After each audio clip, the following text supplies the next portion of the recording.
러시아의 우크라이나 침공 나흘째 러시아군이 수도 키예프를 비롯해 주요 도시로 집중 공세를 이어가고 있습니다. 한편 국경에서는 우크라이나 총동원령으로 징집된 남성들과 가족들 간의 눈물의 이별과 필사의 탈출이 이어졌고 한 교민은 이틀 밤을 새운 끝에 국경을 넘는 데 성공하기도 했다는데요. 우크라이나 폴란드 국경 도시에 나가 있는 특파원을 연결해 자세한 내용 알아보겠습니다. 이승윤 특파원. 네, 폴란드 프셰미실 기차역에 나와 있습니다. 예, 우크라이나에 대한 러시아의 공격이 시작된 지 나흘째 접어들었는데요. 현재 상황 어떻습니까? 네, 러시아군의 전방위적인 총 공세와 우크라이나군의 결사항전으로 정리해드릴 수 있겠습니다. 키예프 시내 곳곳에서는 시가전이 벌어지고 폭발음이 계속되고 있는 것으로 알려졌습니다. 이런 가운데 현지 시각인 일요일 오늘 새벽 러시아군이 우크라이나 제2의 도시 하리코프에 진입해 교전을 벌이고 있는 것으로 전해졌습니다. 현지 주지사는 러시아의 경량 차량들이 하리코프의 도심을 침범해서 우크라이나군이 적을 파괴하고 있다고 밝혔습니다. 이런 가운데 러시아는 우크라이나 남부, 남동부 두 개 주요 도시를 완전히 포위했다고 주장했습니다. 미 국방부는 러시아 병력의 절반 이상이 우크라이나 내부로 진입했지만 우크라이나군의 저항이 성공적인 데다 러시아가 병참에 어려움을 겪으며 고전하고 있다고 분석했습니다. 총동원령 이후 우크라이나의 병력 자원이 늘어난 것도 한 요인인데 소총과 화염병, 칼, 망치까지 들고 전투에 나서고 있습니다. 키예프에서 결전이 임박했다는 전망도 나옵니다. 다만 우크라이나군의 연료 등 물자 부족 현상은 심각해진 것으로 전해졌습니다. 이에 독일과 네덜란드, 프랑스는 대전차 무기와 지대공 미사일, 연료 등을 지원하고 체코는 총기와 탄약을 제공하고 있습니다. 우크라이나 군사인프라 시설 800여 곳을 파괴한 러시아는 미사일 공격을 이어가며 격렬한 공격을 준비하고 있습니다. 우크라이나 측은 지금까지 198명이 숨지고 1000명 이상이 다쳤다면서 러시아군 3,500명이 숨졌다고 주장했습니다. 이런 가운데 러시아가 우크라이나와 지금 협상을 하겠다고 지금 벨라루스에 와 있습니다. 하지만 장소가 문제입니다. 러시아는 벨라루스에서 협상을 진행하겠다는 입장인데 우크라이나는 반면 폴란드에서 협상을 진행하겠다는 입장이어서 양측이 아직까지도 지금 이 부분에서 합의점을 찾지는 못한 상태입니다.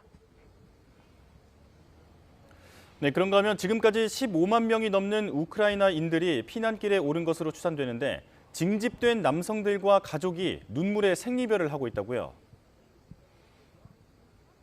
네, 그렇습니다. 사실 제가 이 중계를 준비하는데 약간 늦었는데 늦은 이유가 바로 지금 우크라이나로 가는 남성을 인터뷰하느라 그랬습니다. 이 남성 같은 경우는 지금 아내와 아들이 있는데 지금 우크라이나 안에 있고 지금 폴란드에서 머무르다가 지금 총동원령이 내리자 키예프로 가는 열차를 타기 위해서 지금 프셰미실역에 왔다가 저희와 만났습니다.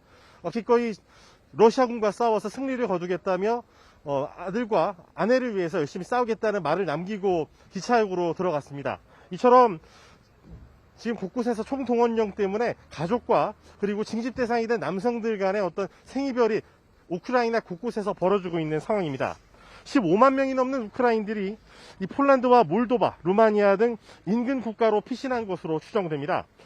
유엔은 교전이 확전될 경우에 우크라이나 피난민이 400만 명까지 늘어날 수 있다고 경고했습니다. 폴란드와 우크라이나 국경인 메디카와 코르초바 검문소, 제가 지금 나와 있는 프셰민실 시나 그리고 코르초바에 있는 피난민 센터 같은 경우는 피난민들로 인산인해를 이루면서 이제 거대한 주차장 아니면은 거대한 시청 같은 모습이 된 모습입니다. 폴란드는 빠른 탈출을 돕기 위해서 피난민 입국 때 코로나19 음성 확인서와 백신 접종 증명서 제출 의무를 면제해주고 있습니다. 그런데 우크라이나의 18세에서 약 60세에 대한 남성에 대한 이 총동원령이 내려진 이후에 국경을 넘은 피난민은 여성과 노인, 어린아이들 뿐입니다. 피난민들이 한꺼번에 도로에 몰리다 보니까 며칠 만에 국경에 도착했는데 그새 총동원령이 내려서 가족들과 생이별을 하게 된 남성들이 적지 않았던 겁니다. 직접 들어보시죠. Will be a cousin, her husband, and a child, but probably husband will not come. Why? They are not letting out no man above 17 years old. That's too bad. Yeah, so I was watching all night. I hope there's maybe some people go through, but only women and kids. I want to ask all of the world to help us. We need some support, not only by words, by some actions. Please, action for Ukraine. 네, 직접 얘기를 들어보니 상황이 심각한 것 같은데 현재 우크라이나에 체류 중인 우리 교민 상황은 어떻습니까? 네, 전쟁 발발 이후에 교민들이 우크라이나를 속속 떠나서 이제 현지에 남은 우리 교민 47명으로 줄어든 상태입니다. 피난길에 올랐던 교민 김도순 씨를 저희가 만났습니다. 키예프에서 이틀 밤을 새면서 장장 52시간, 거리로는 600km를 달려서 간신히 우크라이나 탈출에 성공했습니다. 식사도 제대로 못했고 주유도 힘들었으며 화장실도 한 번도 가지 못했지만 가장 어려웠던 건 잠과의 싸움이라고 말했습니다. 직접 들어보시죠. 그러니까 운전대를 잡고 있을 때는 자진 않는데 이제 정체가 돼가지고 차를 세우고 있으면은 저도 모르게 머리를 자동적으로 내려가더라고요. 네, 계속 그 구간이 계속 그렇습니다. 그래서 이제 이게 차가 자동이 되나 보니까 어차피 전진 상태에서 브레이크를 밟고 잘못하다가 받치는 사람은 실제로 봤어요. 김 씨는 우크라이나 경찰의 검문 검색이 심해지었기 때문에 이 폴란드 국경 검문소까지 불과 12km를 가는데 무려 36시간이 걸렸다고 밝혔습니다. 이렇게 암담한 와중에도 절대 희망을 놓지 않았습니다. 10분 이상 잤다가는 뒷차에 자칫 자리를 뺏길 수 있어서 콜라와 빵 등으로 체력을 비축하면서 버티고 또 버텼습니다. 출발할 때는 장모와 처남도 함께 떠났지만 총 동원령으로 처남이 징집 대상이 되자 생이별을 했는데 아내와 아들 모두 울음을 터뜨려서 눈물바다가 됐다며 당시 안타까웠던 모습을 회고했습니다. 김 씨 가족은 폴란드에서 휴식을 취한 뒤 체코로 넘어가 우크라이나의 평화가 찾아오기를 기다린다는 계획입니다.